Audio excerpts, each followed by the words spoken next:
Hey, what's up, everybody? BDF44 coming at you another video. All right, so I'm trying to find a link on the second half of the Summer League game. I don't know what's going on with that. Can't find it. I guess it's at extended halftime or the game ended. I really do not know what's going on there. Honestly, can't find no score information. I don't know. Just very strange stuff, but figured I'd take this opportunity to talk about what I'm hearing in the NBA. If there's anything new, which is it's a little something, but nothing to really go crazy about. But the Jazz are now fielding calls for Donovan Mitchell, according to a report that states specifically that rival teams are stating this. Very interesting way of reporting it, but they were essentially saying it was rival teams that put that information out there. So you take it with a grain of salt. Simple as that. Last thing I had heard was that the Jazz were not looking to deal Donovan Mitchell. And now I'm hearing that rival teams are saying that they are, in fact, fielding calls. See, that's the thing. If a rival team says it, then chances are they're not putting out information that is supposed to be beneficial to you in any way. If anything, they're trying to put pressure on you to move that player so you'll blow your situation up or move that player to them. So I'm more inclined to believe that this is information being put out as a means of forcing the Jazz's hand, because I think people want him out of Utah. I really believe that.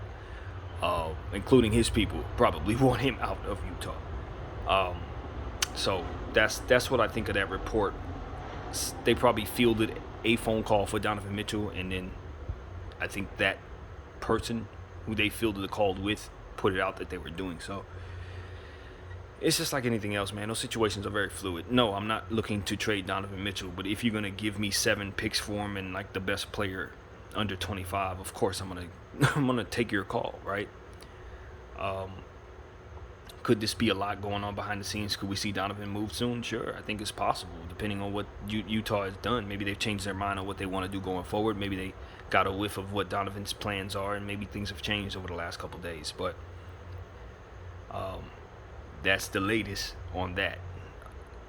I think looking at the situation on its surface, I still very much stick with my original opinion about Donovan Mitchell. I think he should stay right there in Utah, because as soon as he moves, he's going to find that his value is going to immediately be diluted. You know, he has an opportunity to pull a Dame and make $500 million with the Jazz. And their situation is better than Portland's because they have all the assets in the world to retool and get better. And their GM is somebody that you know is going to be aggressive. So I think Donovan Mitchell's in a good spot, and anybody that lands there is in a good spot. So long as they're patient enough to rate through the rebuild, I trust that they have the right people in place to build a very, very good team. So it's going to take some time, but if you don't move, and your name is Donovan Mitchell, I think ultimately you'll be happy that you stuck around for the legacy aspect of it and for the financial aspect of it. Now, will they build a champion? Only time will tell. But if he goes to Miami, his value's diluted. If he goes to Boston, his value's diluted. If he goes to, Denver or something, his value's diluted. He'll never be seen as that guy once he gets out of that situation. But as long as he stays there, he can be that guy. Regardless if they bring more talented players around him or keep him as the number one guy, he will still get plenty of accolades and credit as Utah's current legend, so to speak. So I think he should pull that opportunity for himself. I think he should want that for himself. It's a sweet situation where they're rebuilding and you're young and it fits your timeline. I think he's the superstar in the league, so to speak, that can afford to sit through a rebuild. Like, he literally can. 2-3 years of his career, I don't think Donovan Mitchell's even in his prime yet, to be honest with you. I don't even think he's arrived in it. So he can afford to wait there and let them figure it out and bring some players to him organically and ultimately, build around him. I think that's smart for him to stay put. And he can go to Miami, maybe start the process of chasing a ring, but he's going to find out he's just a guy. Like, he's going to literally find out he's just a guy. And that's going to be a shell shock for him. But Donovan Mitchell is a shooting guard that can do a lot of great things for you. We've seen him at his best. He's a playoff performer. Monster. Don't get it twisted. He's a monster. But once he starts moving around, you're going to find out that he's about as valuable as Jaylen Brown, De'Aaron Fox, guys like that. He's not above that, to be honest with you. But as long as he stays in Utah, he'll be treated like he is. And that's the point. He will be treated like he's above that. He will get the value of a Dame Lillard. He will receive the money of a Bradley Beal. He'll be that kind of guy. So I think that's the best path that I can see for him. I don't think diluting my value to chase a ring is necessarily the move for a shooting guard. I don't think that for a shooting guard. Now, if he was a center who could affect more of the floor, a defensive-minded, lengthy wing who could have more of a say-so of what happens on the basketball floor as it pertains to winning and losing, I would say he's in a better spot to leave and have his legacy ascend from here, because he's going to affect winning in such a way. But once he gets to a team where they have one of those players, he's going to be the third option. He's going to be a second option. That's just how that's going to go, and it's going to reflect in his value. It's going to reflect in how he's treated. And I don't think it's necessary. I don't think it's necessary. You don't even need to go that route. You can stay right there in Utah, and won't anyone ever question nothing. And if they ever win, he's going to be vaulted into the Hall of Fame easily, just off the strength of them winning and him staying there. So that's my take. I think it's a good, fair bet that he'll be happy if he just doesn't move. So that's how I'm looking at that.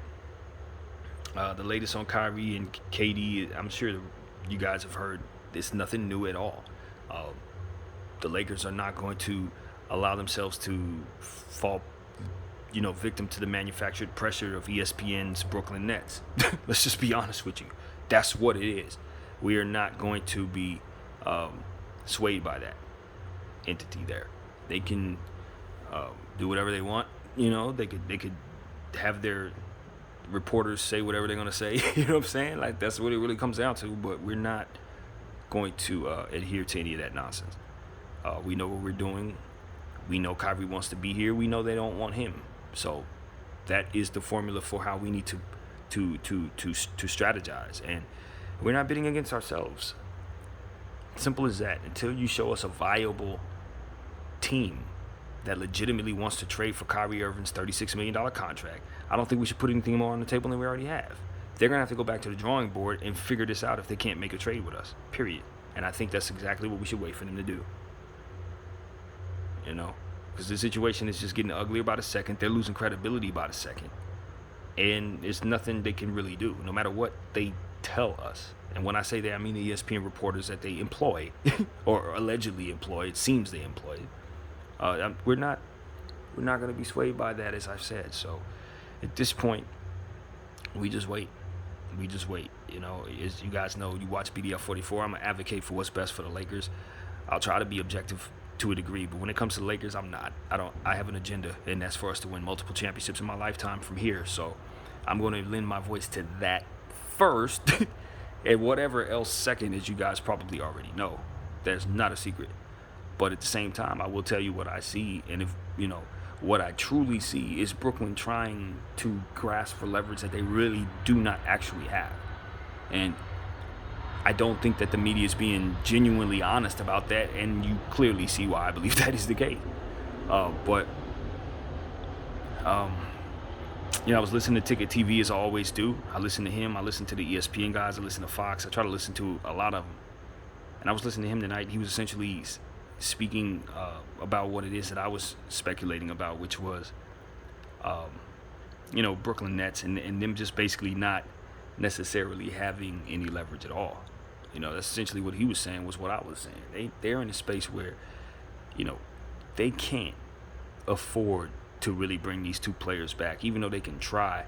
Them being the Nets and the circumstances that they've placed themselves in over the last 15, 20 years, they really need to be able to get something for the players that are going to be leaving their organization. Now, obviously, they got KD on tap for 4 years, so they can handle that however they want to. But the Kyrie situation is a bit different because his contract is expiring, and they really do have a strong desire, apparently, for him to not return to their team. Very strong desire. So that can't be present, and then you expect us to throw in extra. That can't be knowledge that we have, and then expect us to want to pay double for the player. That's just not realistic. And so in listening to him talk, I've just come to the conclusion that the Los Angeles Lakers are going to do exactly what I've been theorizing that they're going to do, which is wait and wait and wait and wait. And this thing can drag into the regular season. We may not see any moves made before the preseason even starts, to be honest with you. I think there's a good chance nothing gets done because Brooklyn seems to be very intent on doing this the way that they've been doing it. And, they got one shot at this. Once they pull the trigger on a deal, they can't undo it. So they got to make sure it's the right one. And I respect that point of view, that perspective. One thing he was also saying was that he believes that the situation between Stephen A. Smith and Kyrie Irving is personal. And that's what I was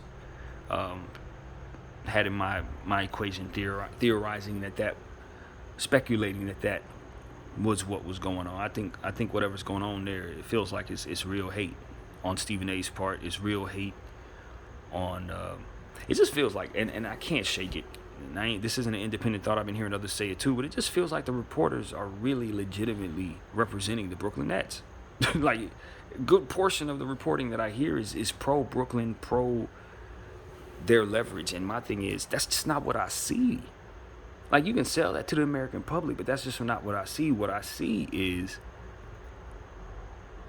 everything that's being reported basically saying that the Brooklyn Nets have leverage that they do not have. Everybody's saying that the Lakers don't have leverage that they really do. We really do have leverage. At the end of the day, if Russell Westbrook's contract were more than 2 years or more than 1 year, and LeBron James had made a trade request with the contingency of us signing Kyrie Irving like they've put out there, which isn't true. If any of that was in place, then we would be in this position that is being reported as.